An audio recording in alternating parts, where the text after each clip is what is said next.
Good afternoon, Mikel. Afternoon. Could we start off with any team news you've got first of all for tomorrow? Not much. Okay, thanks for that. How is Declan Rice? Will he be available? He's fine. We will make the decision now whether he's available or not. And Zinchenko and Calafiori, you said they've been close before, but they haven't quite made the squads. Are they? No, Alex and Ray will still be out of the squad for tomorrow. Okay. You've made wholesale changes for this competition in the previous two rounds. Will that continue tomorrow, do you think? We will decide that in the morning in relation to how the squad is, obviously the relevance of the match and where we are in the quarterfinals, so it becomes a very important match. So we will decide what is the best team to win it. You mentioned how important the game is. It's coming up to 5 years now that you've been in charge of Arsenal this week. You've turned them into title challengers, but it's only that one trophy in your first season. Does this competition and where you are now with a home tie in the quarter-final represent a big chance for silverware? Well, the Charity Shield as well twice, no? So it's three, yeah. Three. We need more. We want more and we want the big ones, that's for sure.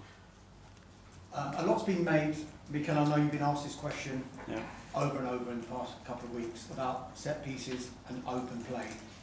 If there are any issues as far as you're concerned, do you feel you can remedy them with the squad you've got? Yeah. Or do you feel maybe the January window represents an opportunity to do something? I fully trust the squad and our players and the amount of situations and things that we generate in the match, how little we concede. I fully trust my players.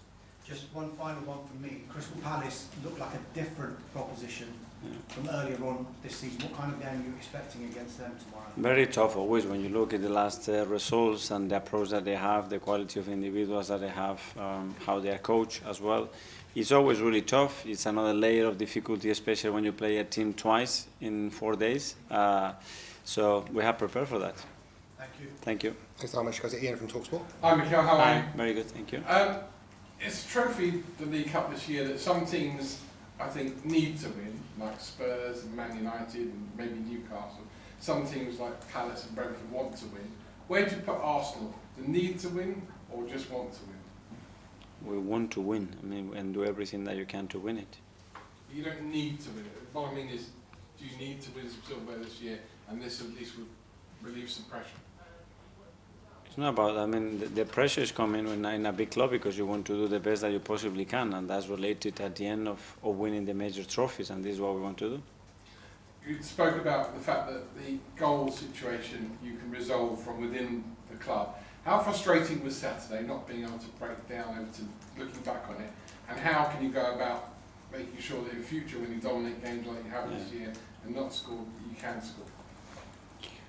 Well, the frustrating part is that watching it back, all the incredible things that the team does and they still not get rewarded for the 3 points. And looking back at other games in the league, and our margins were 10 times bigger than many other teams that have won that day. But this is football. At the end, what we have to do is put the ball in the back of the net, and then we don't have that issue. But what the team is producing and the way the team dominates the game, very little to say.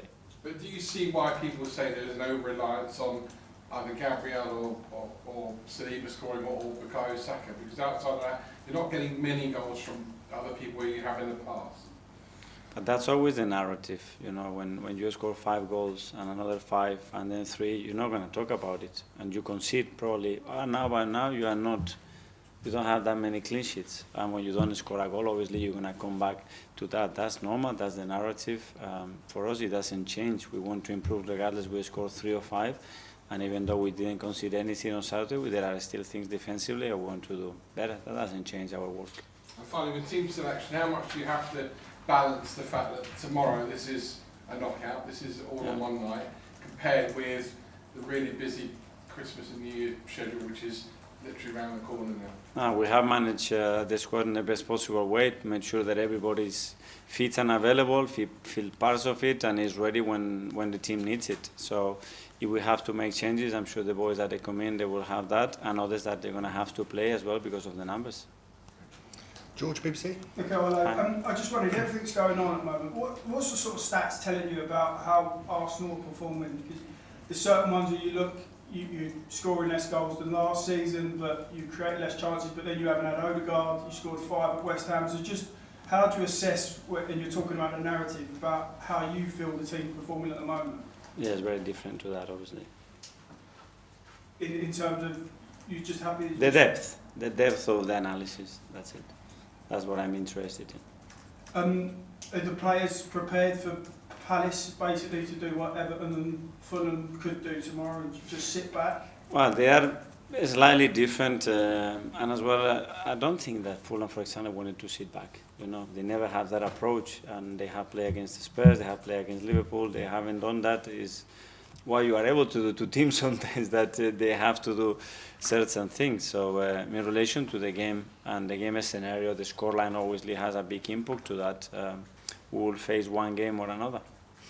Athletic. Hi, Mikel. After the Manchester United game, I think you mentioned needing magic moments, and I just wanted to ask, as a player, you were capable of a few. I think the goal against Manchester City for Arsenal, for example. When you're actually a player in those moments, how easy or difficult is it to decide a game? Because I guess we don't know that, and then we all kind of come to judge those moments just as journalists, fans, or whatever. Well, a magic moment is not only just to score a goal. A magic moment can be Gary Magalhaes last year against Manchester United when he plays the striker offside for millimeters. That's a magic moment as well, in my opinion. It doesn't only have to be scoring a goal, but we have players that are capable of doing it. Doing it every 3 days, that's when you become a world-class player, and a player that wins games with individual action. And we are trying to develop our players to have more of that, because that will be another source of winning games. How much of that is a mental thing? A lot. I think a lot. And actually making it happen and believe that it can happen again, and then creating the fear in the opposition that a player or two can deliver that. Because a player can become, easy to say, predictable. I know what he's going to do. Actually stopping what he's going to do, that's something else.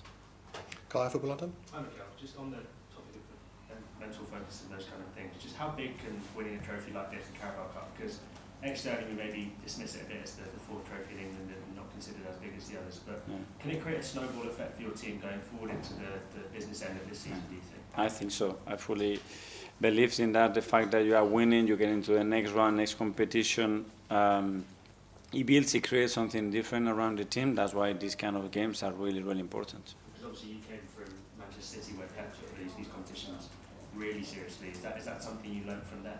Yes, because it keeps everybody in their toes. Everybody's willing to play those games, those competitions, and if you are able to win it, it generates momentum, belief, and you are ready. And the team is always engaged every 3 days to try to achieve after the bigger ones. Just on the topic of the January window as well as it's coming up, I know last year maybe you weren't able to be as active because of restrictions and regulations, and the summer there was also the impact of that. But if Arsenal wanted to go out and make a big signing that you felt would really help the squad if that opportunity came up, are you in a position where you can do that this winter? Well, I think it would depend, what player it is, the value of that player, if there is any other movements in the squad or not. So very difficult to answer. James, ESPN. Hi, Mikel. Just on Kai's point about the League Cup sort of being a stepping stone. It's obviously Pep's first trophy. Jose Mourinho used it as well. It was his first trophy at Chelsea, went on to win the Premier League. Do you feel it can have that kind of... Is that a pathway that still applies, you think, that you win a League Cup and it can go on to bigger things for a squad? I think it's really helpful. Again, I think it brings belief, trust, positive energy, touching a cup and being in a semi-final, beating somebody in the final.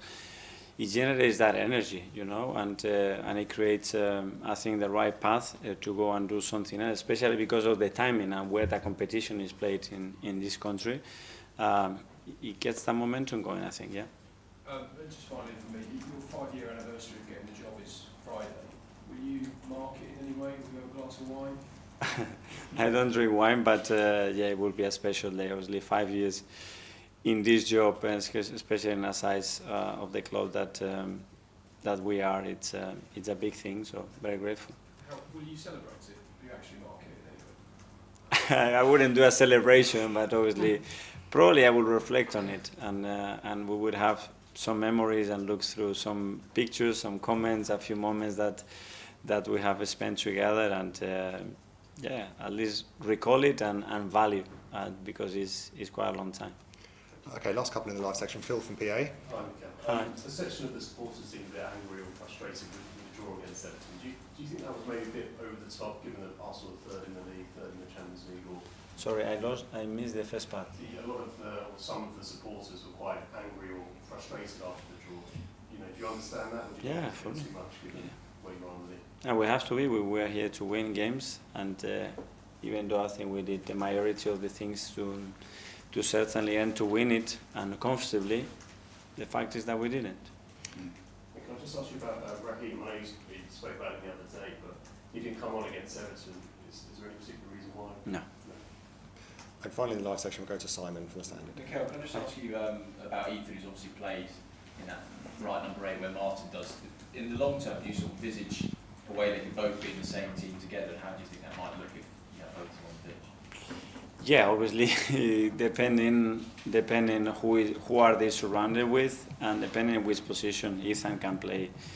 As a right attacking midfielder, he can be as a left attacking midfielder, he can play as a right winger. There is another position that I think he can develop into in a few years' time. So there are options, yeah. You can tell us that other position. 9. What are the qualities that you like as a number 9? I know he did a bit in the youth. And he's got the goal in front of him and he just looks at the goal. You know, he has a tremendous ability to put the ball in the back of the net.